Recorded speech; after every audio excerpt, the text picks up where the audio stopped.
O assunto de hoje nós vamos falar sobre transtorno afetivo bipolar na infância. É possível fazer diagnóstico de transtorno bipolar na criança? Sim, é possível. Até a década de 80, não se acreditava que a criança desenvolvesse transtorno afetivo bipolar, que só a partir da adolescência. Porém, hoje nós sabemos que crianças também desenvolvem transtorno afetivo bipolar, com sintomas um pouco atípicos, mas é possível fazer o diagnóstico. O diagnóstico é uma construção dinâmica que é feita através da anamnese, é feita com conversa com os pais, em cima do comportamento da criança. Não é um diagnóstico simples de fazer, é um diagnóstico complexo. Já é complexo fazer esse diagnóstico no adulto. Na criança, então, ainda um pouco mais difícil. Mas é possível sim, e existe transtorno afetivo bipolar em criança. O transtorno afetivo bipolar, no geral, ele é subdiagnosticado, apesar de estar sendo mais diagnosticado ultimamente, mas ainda é subdiagnosticado. Na criança, então, a gente tem um subdiagnóstico ainda um pouco maior. A incidência de transtorno afetivo bipolar em criança é de 0,8% a 1%. É uma incidência baixa, mas a importância do tratamento e do diagnóstico correto é que a gente garante lá na frente um prognóstico melhor. Vejam, pessoal, quanto mais cedo se iniciam os sintomas da bipolaridade, mais grave costuma ser esse quadro. Sintomas mais resistentes à medicação, sintomas mais resistentes às terapias. Então, quanto mais cedo se inicia o quadro, mais grave costuma ser. E importante, se a gente faz o diagnóstico cedo, a gente começa a tratar cedo, e pensando que a doença é uma doença neurodegenerativa, ou seja, que faz com que lesões cerebrais apareçam no parênquima cerebral, a gente está poupando o cérebro desse indivíduo e também pensando nos prejuízos sociais, nos prejuízos financeiros, nos prejuízos afetivos dessa pessoa, a gente já começa então tratando. Com certeza esse indivíduo vai ter muito menos prejuízos do que se deixasse para fazer o diagnóstico. Muito bem, pessoal. Como é que eu desconfio? Como é que eu posso pensar que uma criança tem abriu um quadro de transtorno afetivo bipolar?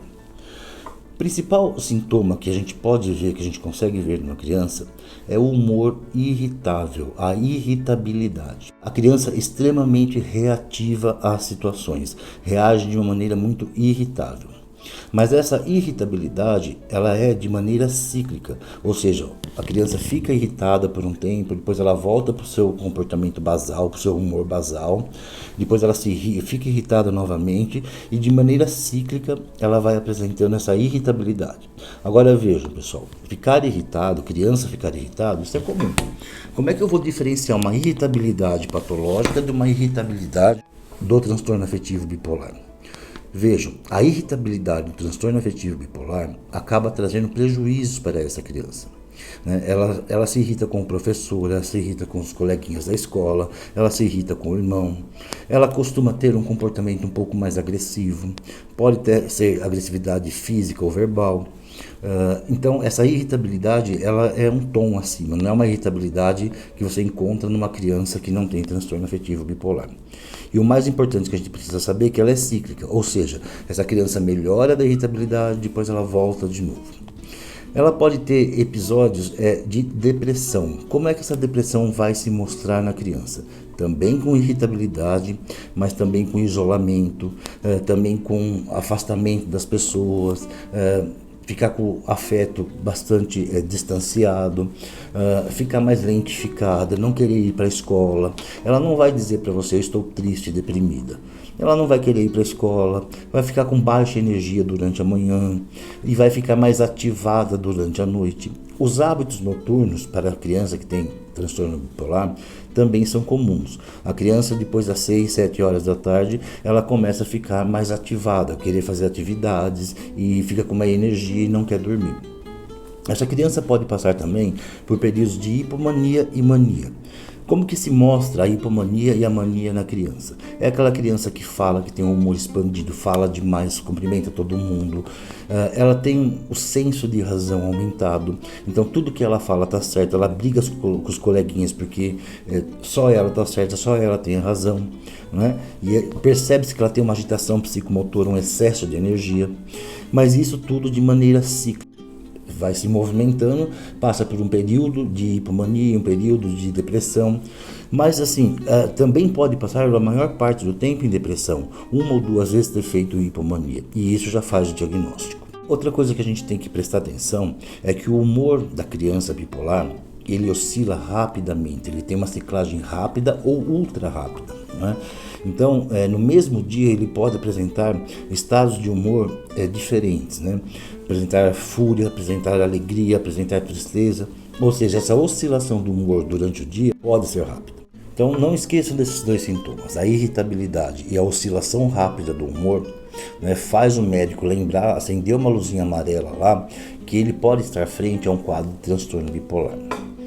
Estados de depressão grave, moderada a grave, também antes dos 20 anos de idade, faz a gente lembrar de transtorno afetivo bipolar. Quais são mais os outros dados que a gente precisa juntar para fazer esse diagnóstico? Vejam, história familiar.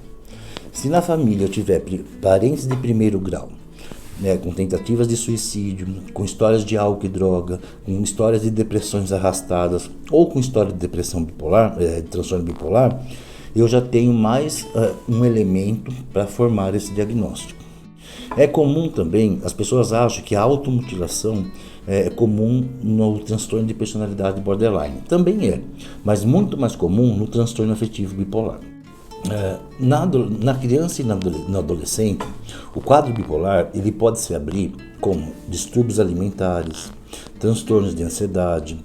São quadros psiquiátricos que vão se elucidando, que vão, com o tempo, eles vão se apresentando e vão formando o diagnóstico de bipolaridade. Né? Então, a doença bipolar na criança, ela pode se apresentar como transtornos de ansiedade, mais comum isso no adolescente, principalmente os distúrbios alimentares. Então, o primeiro distúrbio que apresentou foi um distúrbio alimentar. Depois esse quadro vai evoluindo, vai florindo mais, e aí é possível que o médico chegue ao diagnóstico de transtorno afetivo bipolar. Qual a importância de se fazer o diagnóstico mesmo na infância? Vejam, pessoal, transtorno afetivo bipolar, quanto mais cedo ele aparece, pior é o prognóstico desse indivíduo, maior são os prejuízos desse indivíduo. Mas quando eu faço o diagnóstico precoce e trato precocemente, eu estou poupando o cérebro daquele indivíduo, né? Considerando que é uma doença neurodegenerativa. Estou também poupando ele de sofrimentos na vida social, na vida acadêmica, na vida afetiva, né? Nos relacionamentos interpessoais. Então, quanto mais cedo se trata, melhor fica o prognóstico desse indivíduo. Agora, quando eu tenho um pai ou uma mãe bipolar, ou os dois bipolar, eu preciso proteger o cérebro dessa criança. E como é que eu faço?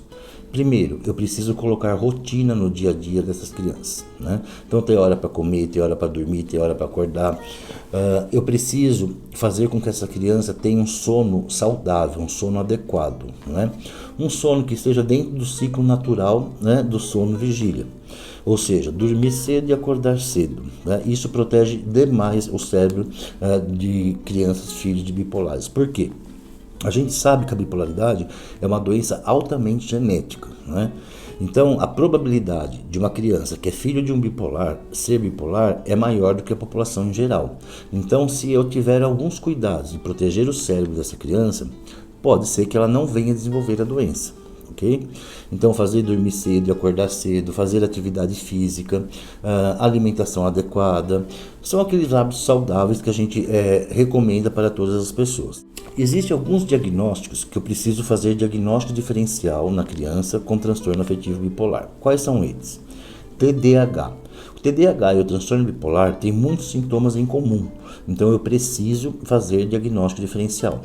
O que mais me ajuda a fazer esse diagnóstico diferencial? Que o TDAH ele é contínuo, o indivíduo é dessa maneira sempre, né? Ele não é cíclico. Os sintomas do TDAH não são cíclicos. Já do transtorno bipolar, sim. O outro transtorno que a gente precisa fazer diagnóstico diferencial é o transtorno borderline. O Transtorno borderline é um transtorno de personalidade, ou seja, é um jeito do indivíduo ser. O indivíduo é daquela maneira, sempre foi, ele vai se manter daquela maneira, homogeneamente. Ele não faz ciclos de comportamentos diferenciados e depois volta ao basal que nem o bipolar. Não. O transtorno borderline é um transtorno de personalidade com sintomas também às vezes parecidos com o transtorno bipolar, mas ele não é cíclico como o transtorno bipolar. Pode ter pessoas que têm transtorno afetivo bipolar e transtorno de personalidade borderline? Sim. Imagine vocês, uma criança com transtorno afetivo bipolar que desenvolve a sua personalidade em cima de todas as dificuldades que o transtorno bipolar traz, né? Então, sim, é possível trazer, eu ter pessoas com transtorno bipolar e comorbidade com transtorno de personalidade borderline. E também o outro diagnóstico diferencial é o TOD, transtorno opositor desafiador, né? A criança bipolar ela é mais reativa, ela tem mais dificuldade de lidar com regras, ela é um pouco mais agressiva, né? Então tem que fazer esse diagnóstico com TOD também, tá? O tratamento para crianças, ele é medicamentoso, mas não essencialmente medicamentoso, psicoterápico, orientação da família para ter uma melhor abordagem com aquela criança, psicoeducação, tá certo? E acompanhamento com psiquiatra, com psicólogo, né? Para ver como é que esse quadro vai evoluir e se vai ser um tratamento que vai dar um desfecho melhor no prognóstico dessa criança, né? Porque como eu disse lá no começo, quanto mais jovem aparece o transtorno bipolar, pior é o prognóstico, tá? Mas quando você faz uma abordagem adequada, quando você faz um diagnóstico certeiro e uma abordagem adequada, você minimiza os prejuízos que vai ter lá na frente. Então, pessoal, é possível fazer diagnóstico de transtorno afetivo bipolar em criança. Sim, criança tem transtorno afetivo bipolar. Crianças, filhos de pais bipolares têm maior chance de ser bipolar também. As crianças bipolares, elas são com períodos com mais inquietação, com mais irritabilidade, outros períodos com mais isolamento, mais agressividade. Nem todos esses sinais e sintomas que eu falei para vocês precisam aparecer, pode aparecer um ou outro, não é? O diagnóstico tem que ser feito por um médico ou por um psicólogo. Não precisam assustar, não precisam entrar em desespero frente a esse diagnóstico. Existe tratamento. O tratamento ele não traz a cura, mas ele deixa o paciente assintomático e com uma condição de vida muito melhor. Bom, pessoal, é isso. Espero que tenham gostado. Se tiverem alguma dúvida, deixem nos comentários que eu vou responder a todos. Vou pedir para que vocês assinem nosso canal, deixem o like aí se gostaram do vídeo e o dislike se não gostaram. Um abraço e até a próxima.